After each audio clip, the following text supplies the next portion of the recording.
नमस्कार दोस्तों, संस्कार children senior secondary school Barmer की ऑनलाइन क्लासेज में आपका स्वागत है। आज हम अपने नए प्रकरण की शुरुआत कर रहे हैं जिसका नाम है शब्द रूप। दोस्तों, शब्द रूप का मतलब है कि शब्दों के रूप, यानी कौन से शब्द, कैसे शब्द। तो शब्द रूप अलग अलग तरह के होते हैं। पुल्लिंग में अलग होंगे, स्त्रीलिंग में अलग होंगे और नपुंसक, तीनों लिंगों में शब्द रूप अलग अलग होंगे। लेकिन इन तीनों शब्दों के साथ में जुड़ने वाले कुछ प्रत्यय भी होते हैं। वे प्रत्यय शुभ प्रत्यय कहलाते हैं और वे 21 होते हैं। इन शुभ प्रत्ययों से ही शब्दों की पहचान होती है।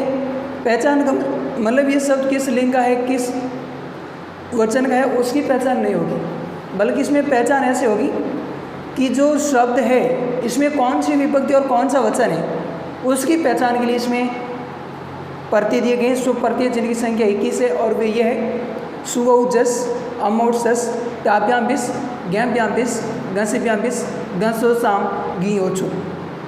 तो ये प्रत्यय क्या करते हैं कि प्रथमा से लेकर के सप्तमी विभक्ति तक प्रयुक्त होते हैं और इन्हीं प्रत्ययों के द्वारा ही शब्द रूपों की क्या होती है पहचान, की किस शब्द के साथ में कौन सा प्रत्यय लगा हुआ है।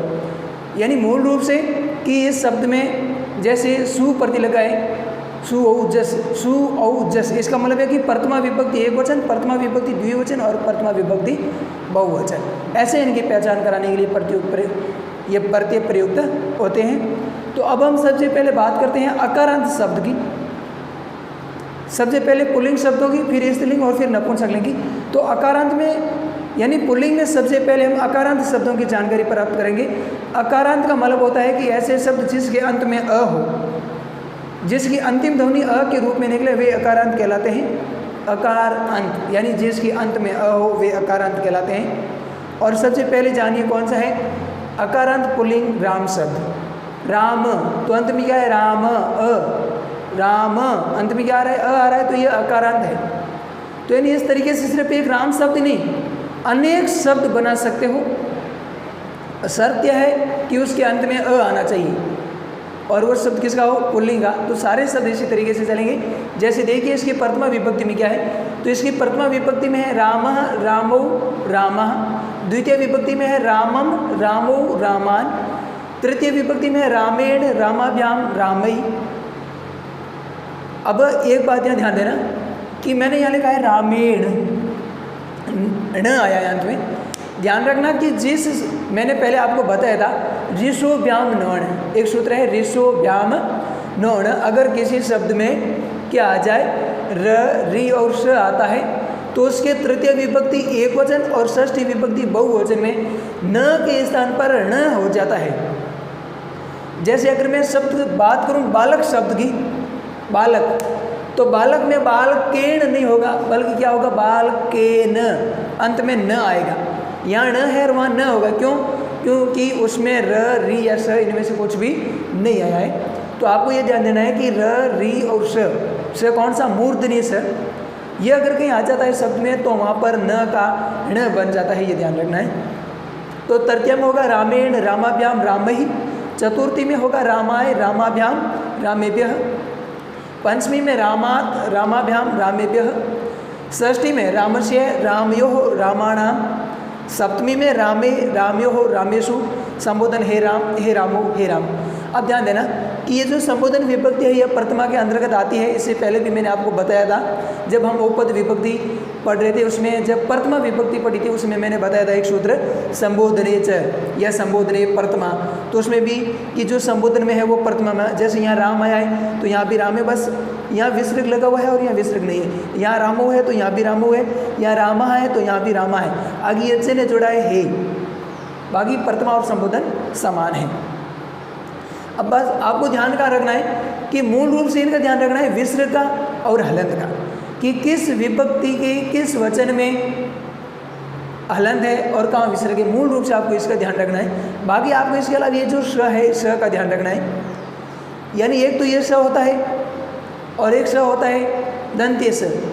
तो ये मूर्धन्य स है। दंत्य स कहाँ होता है, अगर किसी शब्द के अंत में या सु से पहले अ और आ आता है, ध्यान रखना बहुत मोस्ट चीज़ है। इस सु से पहले अगर अ या आ आता है तो वहाँ पर स दंत्य स होगा और अन्य सभी जगह पर ये मूर्धन्य स होगा। तो इस तरीके से ये आकारांत शब्द पुल्लिंग राम पूरा हुआ। आगे हम बात कर रहे हैं इकारांत पुल्लिंग शब्द हरि। हरि, हरि अंत में क्या आ रहा है? हरि, ई आ रहा है, तो कैसा हो गया? इकारांत पुल्लिंग।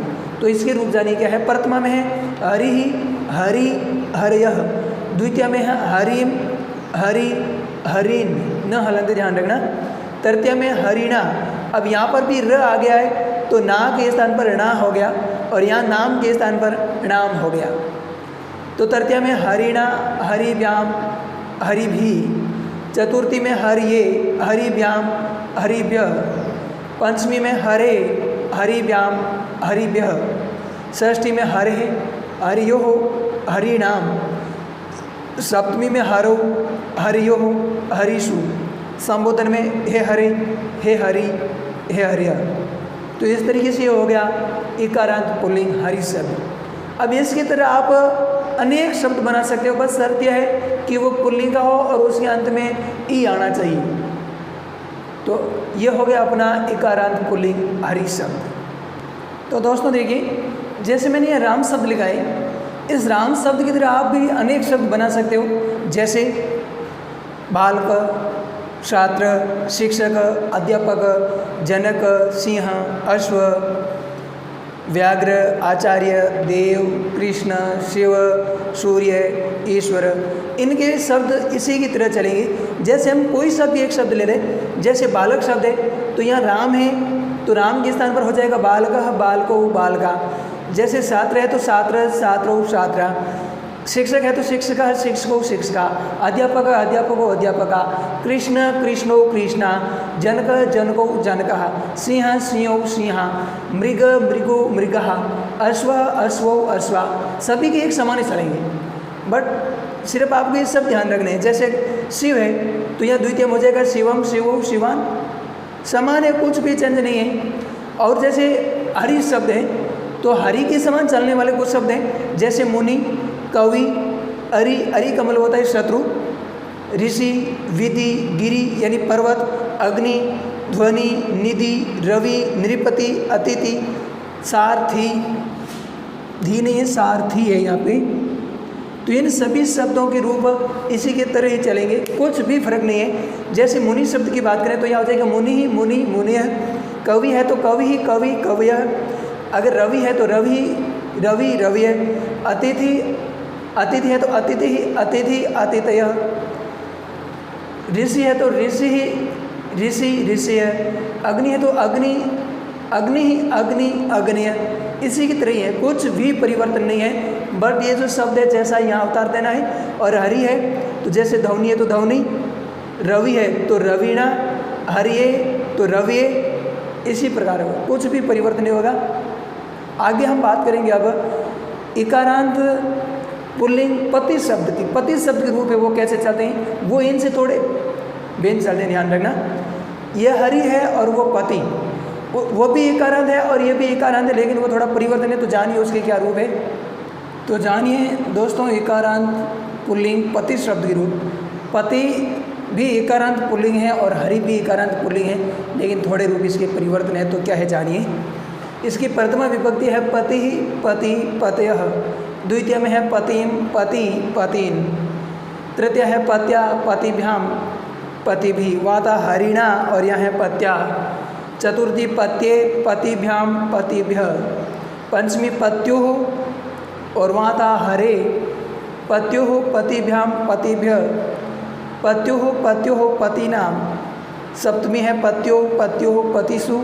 संबोधन हे पते, हे पति, हे पत्यः। यहाँ आप हे पति भी लिख सकते हो। आगे है इकारांत पुल्लिंग सखी शब्द। अब देखो, ये भी इकारांत पुल्लिंग है, ये भी इकारांत पुल्लिंग है। अब ये सखी का मतलब है मित्र। अब इसके भी रूप परिवर्तन है कुछ, बहुत सहन से देखिए। सखा, सखयो, सखायः प्रथमा। सखायम, सखयो, सखीन द्वितीया। सख्या, सखीभ्याम, सखीभिः तृतीया। सख्ये, सखीभ्याम, सखीभ्य चतुर्थी। सख्यु, सखीभ्याम, सखीभ्य पंचमी। सख्युः, सख्यो, सखीनाम षष्ठी। सख्यो, सख्यो, सखीषु सप्तमी। हे सखे, हे सखयो, हे सखाय, यह है संबोधन। अब इससे आगे हम जानेंगे उकारांत पुल्लिंग पुरुष शब्द और ऋकारांत पुल्लिंग पितृ शब्द के रूप। तो दोस्तों जानिए अगला शब्द रूप है अपना उकारांत पुल्लिंग गुरु शब्द। तो गुरु हो जाए शुरू, तो देखिए क्या है, प्रथमा गुरु, गुरु, गुरुव। अब इधर देखना, ये जो यहाँ पे लिखा है यह है हरीश्वर रू यानी छोटा रू, और ये जो लिखा है यह है दीर्घ रू यानी बड़ा रू। ध्यान रखना, छोटा ऐसे लिखा जाता है और बड़ा ऐसे लिखा जाता है। तो प्रथमा है गुरु, गुरु, गुरुवः। द्वितीय है गुरु, गुरु, गुरून्। तृतीय है गुरुणा, गुरुभ्याम, गुरुभिः। चतुर्थी है गुरुवे, गुरुभ्याम, गुरुभ्यः। पंचमी गुरोः, गुरुभ्याम, गुरुभ्यः। षष्ठी गुरोः, गुरुवोः, गुरूणाम। सप्तमी है गुरौ, गुरुवोः, गुरुषु। संबोधन है हे गुरु, हे गुरु, हे गुरुः। अब इसी तरह अन्य और भी बहुत सारे शब्द हैं जो उकारांत पुल्लिंग गुरु की तरफ पुल्लिंग प्रयुक्त होते हैं, जैसे प्रभु, भानु, रिपु, शत्रु, शिशु, विदु, पशु, साधु, विष्णु, शंभु, वायु आदि। इन शब्दों को भी उकारांत पुल्लिंग गुरु की तरह ही लिखा जाता है। आप भी प्रैक्टिस करके इनमें से कोई एक शब्द लिखना, लेकर के आप देखना, कोई भी शब्द एक लिख लेना। जैसे ज़्यादातर अगर बात करें तो जैसे भानु है, विष्णु है, शिशु है, शत्रु है, ये ज़्यादा चलने वाले शब्द है। तो इनमें से कोई भी एक उदाहरण आप ही इनकी तरह रूप बनाना। और आगे हम बात करते हैं ऋकारांत पुल्लिंग पितृ शब्द की। तो जानिए क्या है पितृ। पिता प्रथमा विभक्ति है पिता, पितरौ, पितरः।